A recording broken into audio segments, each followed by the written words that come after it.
Introduce Chris Fiora, County Sheriff. Sorry about that.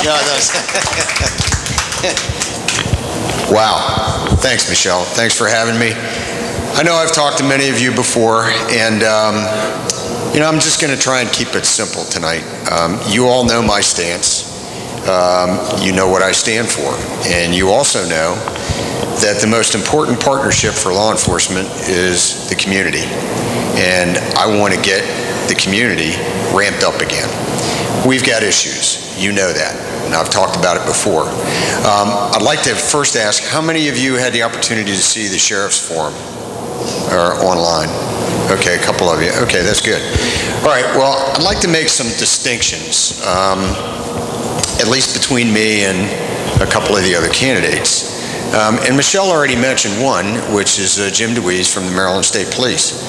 And during the questioning from Jim Lee, we were asked a question about the role of the sheriff. And of course I answered that the sheriff is constitutionally authorized. He or she is supposed to protect the guaranteed constitutional rights of the citizens for which he or she serves. And I made some other comments, but the one thing that caught my ear in listening to it again today before I came up here is Mr. DeWeese, although he wants to be the sheriff, but during the course of his comments, he said the role of the sheriff is to be like the chief of police. So I'm like, well, no, not exactly, because if you read the Constitution of the state of Maryland, I mean, it's pretty clear who and what the sheriff is and what he or she is supposed to do. So when you make a comment like, is to be like the chief of police, I'm like, well, wait a minute now. I'm coming to you as a candidate and asking you to hire me. I think you all have heard that before. If you haven't, I'll say it again. I'm asking you to hire me because there's a level of performance and expectation of performance as an employee, and I'm your employee. A chief of police is an employee to a government entity. He has no obligation to you as a citizen. He serves at the pleasure of a mayor, a county executive, whatever. As a sheriff, you're my employer. I serve you. So that's one distinction I think, you should take note of, when you're thinking about who you might vote for. The other thing that I found interesting is that we were asked a question about balancing the Second Amendment and criminal rights, or people who use guns and crimes. And of course I answered that where I don't really see a balance. The Second Amendment is pretty clear. It doesn't need to be balanced against, what some criminal is doing. You already have a balance, right? Okay, so, but Mr. DeWeese went on to say that the Firearm Safety Act is ridiculous. But then he continued by saying, I don't interpret law, I enforce it. I'm like, well, okay, now wait a minute. You all have heard me say I have no intention of enforcing that new gun law. And why? Because, and I think I've asked some of you this before, and we can do it again real quick. How many of you have been fingerprinted to vote? Seeing no hands, you haven't. How many of you have been fingerprinted to own your home? Okay. How many of you have been fingerprinted to buy a car? Okay, nobody. All right. So, when Mr. DeWeese says it's not his job to interpret law, it's his job to enforce it, well, I think that's a pretty clear indication of where he stands. I'm not taking your fingerprints as the sheriff. I don't care how much money I can make off of it by doing that. I'm not going to do it. To me, it's a Fourth Amendment violation. It may even be, in talking with Sheriff Jenkins some time back, it may even be a Fifth Amendment violation. Why would I do that? It's wrong. So, to say you don't interpret things, well, maybe you don't, but I do. And if I have the power of discretion at my hands, And, you know, given what we heard from Commissioner Rothschild and others at the Second Amendment Sanctuary resolution, I thought there was a commitment by Sheriff Tregoning and the state's attorney, Jerry Barnes, to use discretion in those particular cases where if somebody hasn't done anything wrong, well, why are we going to make their lives miserable? Okay? So it's something I want you to think about. And another thing, he kind of took a swipe at me because I've mentioned that I'd like to get more canines. And when we had the incident down at South Carroll High School, where my wife is a teacher and my son goes there, I wasn't really too thrilled with what I was seeing standing there in the parking lot of the fire department. But nonetheless, Mr. DeWeese, you know, indicated he's the commander of special operations. He has 40 to 45 dogs under his control, and using dogs in schools to search for drugs. And I'm paraphrasing, but again, you could watch the forum, and it's about the 44-minute mark. And he's like, he says he will not allow canines in schools. Really? He doesn't believe their work is fruitful, and they don't work. So I'm like, well, and actually, my best friend of 51 years, we've been buddies since we went to a military boarding school down in St. Mary's County. I don't know if you all ever heard of it. Back in the day, it was Leonard Hall Junior Naval Academy. Okay, well, I was one of them. But anyway, my best friend was a Baltimore City canine officer for 20 years. And I thought he was going to hit the floor when Captain DeWeese made that comment. My treasurer is a former deputy who was a canine deputy who did searches of the schools and the property looking for drugs. But he doesn't think they work. So I'm like, well, okay. But anyway, that's him, not me. I'm going to get him. Okay, I got what, 9 minutes? Seconds. Seconds? Oh, God, you're killing me. Ah, geez. We can take it off your Q&A. Yeah, okay. Well, you know, that's the problem with Italians. You know, when my hands are tied up, I got to talk. You know? And then one other thing with one of the other candidates, and actually it was Colonel Caston. Colonel Caston indicated during the forum that over a 3-year period, he had given back $2 million in each year. That's a total of $6 million. Well, the only problem I have with that is your deputies are the lowest paid in the area, and some of you may have seen my article in the Northern News back in October, where I'm the only candidate who said as sheriff, I won't take the 20% pay raise that Sheriff Tregoning asked for his position. I have no intention of taking it. That's $15,000. Okay, that's just a pittance. With $2 million, you could have given your deputies a pay raise, because this year, Colonel Caston went to the commissioners and asked for $1 million so he could do a pay raise or like a pay incentive plan. I'm like, really? You gave back $6 million. If you'd have spent that money, you still would have been within your budget. You wouldn't have the issue that you have now, which I think Michelle alluded to in her letter about the unionization of the sheriff's office.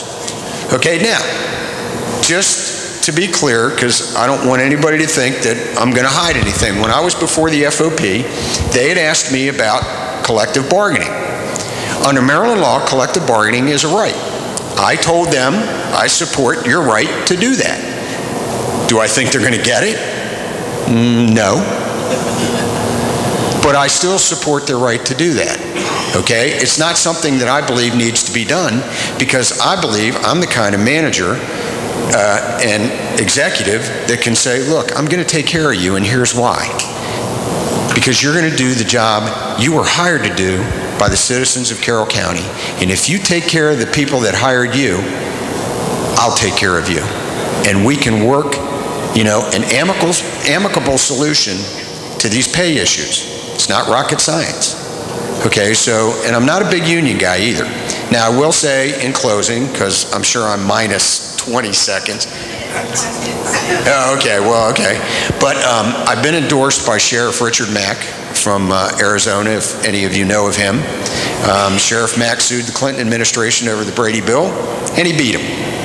Okay, and essentially that is the federal government doesn't get to tell us what to do.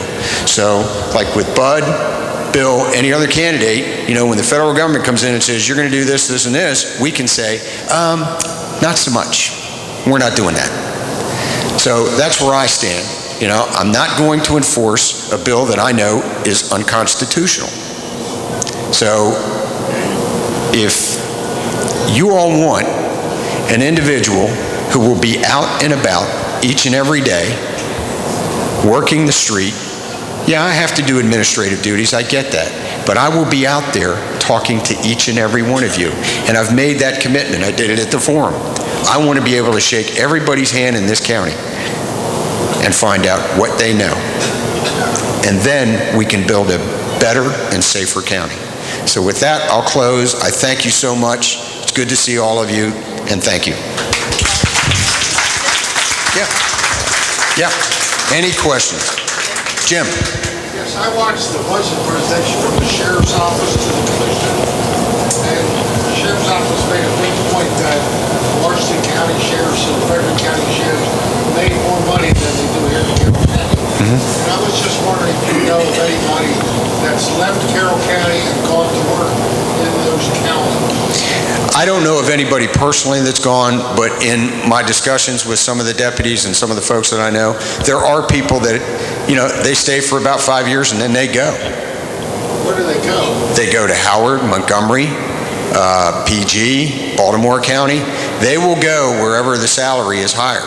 The starting salary for a sheriff's deputy in Carroll County is $37,374. Even Westminster City makes, I think, about $2,000 more. What's the average teacher salary? Yeah, sure. Go ahead. Is it difficult to get people to become sheriff, or do you have them lined up outside? Honestly, Jim, I can't answer that question because I'm not involved in the human resource aspect. But I would say this. If you have an organization that takes care of its people and has a competitive salary and retirement package, then you're going to have people that want to be law enforcement officers. Okay, the thing for me is, and I had even mentioned this to Commissioner Frazier and Commissioner Rothschild some time ago. I'd like to see where we could keep law enforcement and firefighters in the county. Most of your sheriff's deputies live in Pennsylvania because they can't afford to live here. Well, my time's up. Okay, go ahead. I'm sorry. How about we do you and then Lynn, real quick? Yeah, everybody likes to bang on the Second Amendment and beat the war drums. And I'm a supporter of the Second Amendment. I've been shooting since I was about 10. But I think the whole Constitution and the Bill of Rights is important. And this past week, there was a drug surges among 35 hands. And I think that's a violation of the Fourth Amendment. And I was wondering what your take on that is, and what your take is on the no-knock raids that police and families engage in. Well, all right, let me start with the last part of that on the no-knock stuff. A lot of times what happens on those is they get the wrong house. Absolutely. Yeah, that's a problem. That's a leadership issue, and I personally haven't participated in any of those. I mean, I would prefer that, we do it the hard way, go get the warrant, make sure your information is right. Now, if we were talking about a terrorist situation, that would be different. But no, I'm not a big fan of those. That's a kind of, forgive me for saying, like flimsy stance on that. That's the Constitution. A flimsy stance on the Fourth Amendment and no-knock raids. No, I don't think it's flimsy. What I just said was I prefer to do it the hard way, which is go get a search warrant, get your information correct. In other words, I don't want to do a no-knock. I understand the ramifications of that. I mean, we only need to look at Berwyn Heights down around College Park, where the Berwyn Heights Police Department or PG County, whoever it was, they went to the mayor's house, busted the door in, shot his dog. It's like, really? No. I'm not a fan of those, and that's why. Okay, now on the highway stops you're talking about, I'm not a fan of those either, because I don't think you interdict that many drugs by doing that. You know, go ahead. That's not a society I want to live in. That sounds like a Nazi Germany.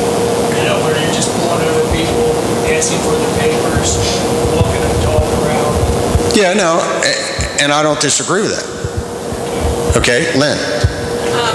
The revenue that you talked about, the $2 million, I know that some of that was through the ICE program that they don't do anymore because they don't have space in the jail. Would you advocate for the new jail system and all of that that the Sheriff's Department is looking at doing? They want a new capital, and they want to do a whole new detention center, Sheriff's Office, State's Attorney, all of them, when they want that capital investment. Are you going to advocate for that when you remain in that? No, Lynn, I'd advocate it if we can afford it, but more. I have a suggestion for you. Yeah. You take the Board of Education, you put them in the sheriff's building, and you take the Sheriff's Department and put them over in the Board of Education building. Right. They can have they have 2 floors and everything. There's planned already that the Sheriff's Office knows about. Well, and that may be. I mean, I had always envisioned me personally as a 30-year plan. What is the 30-year plan? Do they have a 30-year plan?